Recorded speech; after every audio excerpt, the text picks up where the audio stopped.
Hello అండి అందరికీ. వాడపల్లిలో ర్యాలీలో దర్శనం చేసుకున్నాము అని చెప్పి 2 వీడియోస్ అప్లోడ్ చేశాను కదండి. ఎవరైనా చూడని వాళ్ళు ఉంటే తప్పకుండా చూడండి. ఇక అక్కడ నుంచి శనేశ్వర స్వామి దేవాలయానికి కూడా వెళ్ళామండి మందపల్లిలో. ఇక అక్కడ ఏం వీడియో అవి ఏం తీయలేదండి. ఇక ఓన్లీ దర్శనం చేసుకున్నాము అంతే. ఇక అక్కడ నుంచి అయిన వెళ్ళి శ్రీ విఘ్నేశ్వర స్వామి దేవాలయానికి వచ్చాము. ఇక్కడ క్యూ లైన్లో చాలాసేపు నుంచిన తర్వాత మనకి దర్శనం అయిందండి.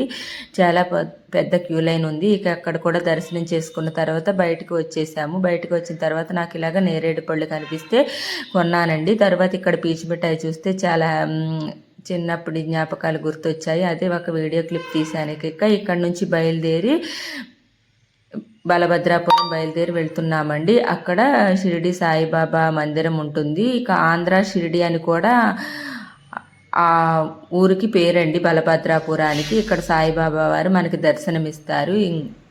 కింద కళ్యాణ మండపం లాగా ఉంటుందండి. పైన మాత్రం షిరిడి సాయిబాబా గుడి ఉంటుంది. చాలా బాగుందండి. ఇంత పెద్దగా షిరిడి బాబా గుడిని నేను ఎప్పుడూ చూడలేదండి. చాలా బాగా అనిపించింది. ఇక్కడ ఇక అందరము ఆ షిరిడి సాయిబాబాని దర్శనం చేసుకున్నాము. ఇక దర్శనం చేసుకున్న తర్వాత ఇక్కడ నుంచి బెక్కవోలు వెళ్ళాము. అక్కడ కూడా గణపయ్యని దర్శనం చేసుకుందామని. అయితే అక్కడ గుడి క్లోజ్ చేసి ఉందండి. 4 గంటలకు ఓపెన్ చేస్తామని అన్నారు.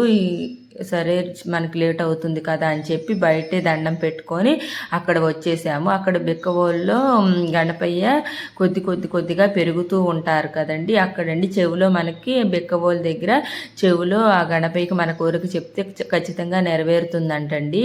ఇక గుడి క్లోజ్ చేసి ఉండటం వల్ల బయటే దర్శనం చేసుకొని రావటం అయిందండి. నెక్స్ట్ ఏ ఊరు వెళ్ళాము అన్నది నెక్స్ట్ షార్ట్లో అప్లోడ్ చేస్తాను. అంతేనండి.